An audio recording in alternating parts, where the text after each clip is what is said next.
Hello all! Today I'll be working on hand-woven rice pads because I've had these requested by so many customers and I finally have a stash of 100% cotton yarn to work with. I hope you enjoy.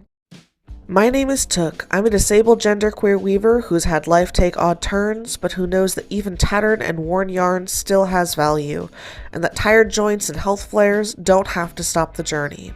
I weave exclusively with secondhand fibers, aided with adaptive warping, HR and OSHA cats, and a wonderful found family. Welcome to Hawksong Weaving, where all our paths are a little bit warped. Like I said at the beginning, I've had these rice pads requested by a lot of customers. I hadn't been able to deliver on those requests because I only work with thrifted and secondhand yarn, and very little 100% cotton yarn is in the thrift stores around the Northampton area. Thankfully, Stephanie, a yarn brat, woot woot, one of the originals, what the self-proclaimed that is what the self-proclaimed fandom of the Hawksong Weaving channel has started calling themselves, donated a whole bunch of 100% cotton yarn, so now I'm able to make rice pads. Because this is a fairly intensive sewing project, I won't be focusing on the weaving part of this, but it's the same method as other videos of mine. I'm taking the lining fabric and cutting it, or ripping it, as it's muslin and flannel, just past the width of the weaving blank. This ensures that I'm not going to have any gaps in the lining because this cotton yarn makes for a fairly open weave, and I don't want rice going every which way. I'm creating a folded over sandwich, or maybe it's more like a pita. Honestly, it's a bit more like a hot dog bun. I'm not sure which metaphor works best, but just roll with me. But regardless, roll with me. Okay, nope, focusing. Regardless, I'm sewing the two sides shut, making sure that the lining fabric is on the exterior so that I can flip it inside out once I'm done with this part. Overall, like Mrs. Crocombe over at English Heritage Channel, I'm saying for this project you will need the 100% cotton woven fabric, 100% cotton lining fabric. I'm currently using a reclaimed flannel sheet, and a sewing machine with some oomph and a strong machine needle, an embroidery floss and a strong hand sewing needle. This is absolutely one of those cases of do as I say, not as I do, and please use pins and or clips when you're sewing things like this because it just makes things easier, but I'm stubborn and I'm just gonna do it my way because, again, stubborn for no reason. I'd like to thank you for watching. If you'd like to support my work, some free ways to do that are to like, subscribe, or follow, and share. This applies to other small artists as well. It's a great way to let the social media algorithms know that this is content worth watching.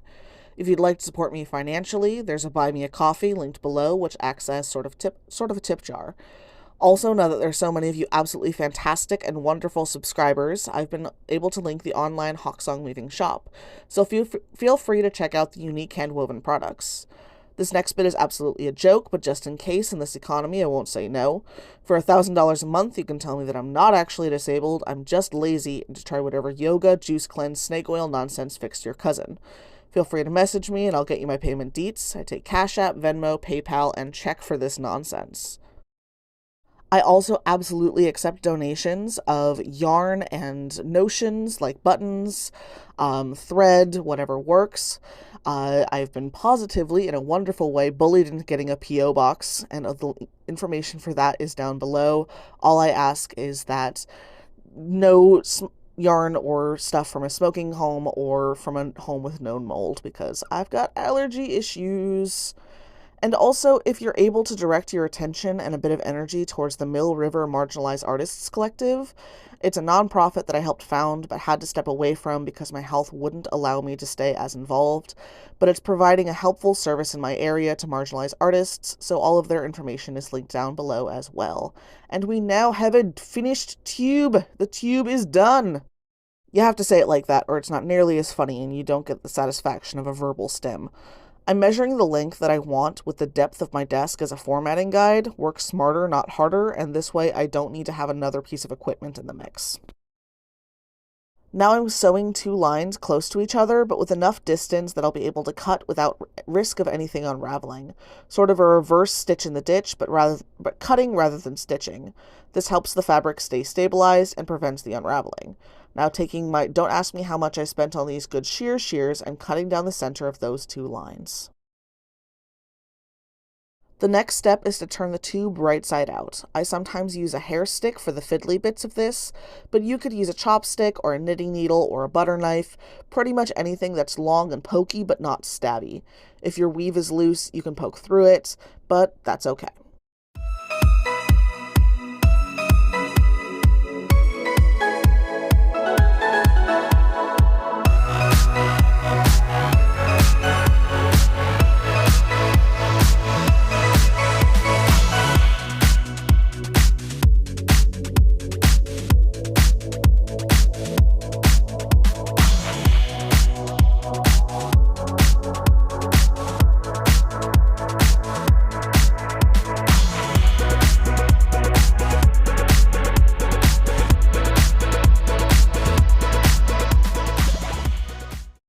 Now that this tube is all right side out, I'm tucking in the slightly unraveled edges and creating an open maw for me to put the rice in. It looks kind of like the giant worms from Dune at this point. My partners and I have a running joke about the background music from the more recent Dune movies. The fencing opera singer partner will start operatic screaming whenever it's mentioned, which then inevitably leads to Anakin Skywalker jokes about sand being coarse and rough and getting everywhere. Now time to feed the worm! I'm grabbing my canning funnel and a small ladle and just pouring rice into the open maw. I'm also realizing very quickly that I've made very large rice packs and that my collagen disorder arms are straining under this nonsense. I'm also realizing now that I'm doing the voiceover that this was not a great cinematic shot of this particular process, but I thank everyone for bearing with me.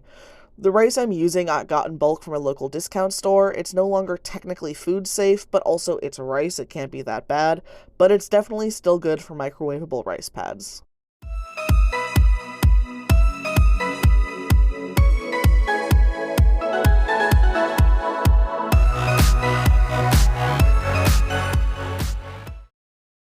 There we go, that's a bit of a better shot. I'm just grabbing, ladling, getting the last little bits of the rice in there, and I've ditched the the funnel as best I can for this particular last bit, and just pouring, pouring, pouring. There's easily 2-3 pounds of rice in a particular rice pad because I want them to be strong, I want them to be effective, and yeah, this will be nice and warm for folks.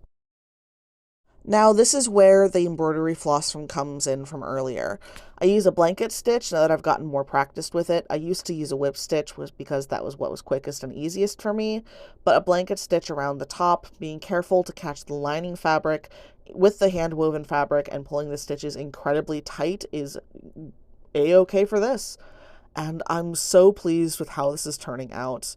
It is heavy. These are heavy rice packs. But they are, or pads rather. I've seen them called both.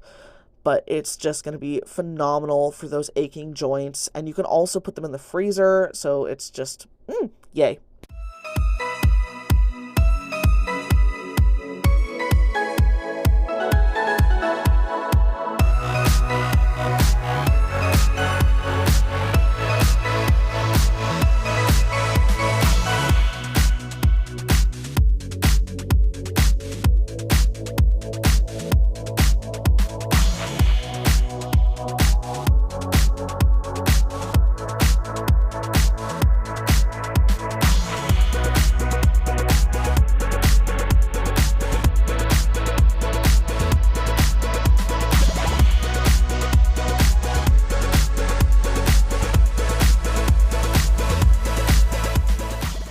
And now there are rice pads. These are microwavable and freezable and heavy, depending on what your body needs temperature-wise.